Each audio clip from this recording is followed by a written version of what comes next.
You're watching Foxtecc, and in this video, I'll explain what a good battery cycle count is for a MacBook Pro. Let's get straight to it. A cycle count under 300 is considered very healthy for most MacBook Pro batteries. That means your battery has gone through fewer full charge and discharge cycles, and it likely still holds a strong charge.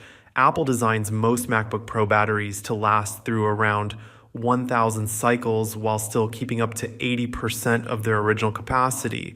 So if you're well below that number, you're in great shape. When your cycle count is somewhere between 300 and 700, that usually indicates moderate use. At this stage, the battery is still in good condition, and you probably won't notice much of a difference in performance. It's a sign that the battery has been used regularly but not heavily worn down. If your MacBook Pro is showing a cycle count near or above 1,000, that's when you might start to see a drop in battery life. The capacity could be lower, meaning your battery won't last as long between charges. That said, performance can still be fine, even at high cycle counts, as long as your system reports the battery condition as normal. To keep track of things, always check your battery health in system settings.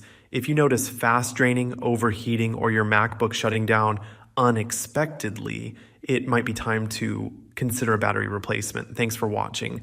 If this helped, give the video a like and subscribe to Foxtecc for more helpful Mac tips. See you later.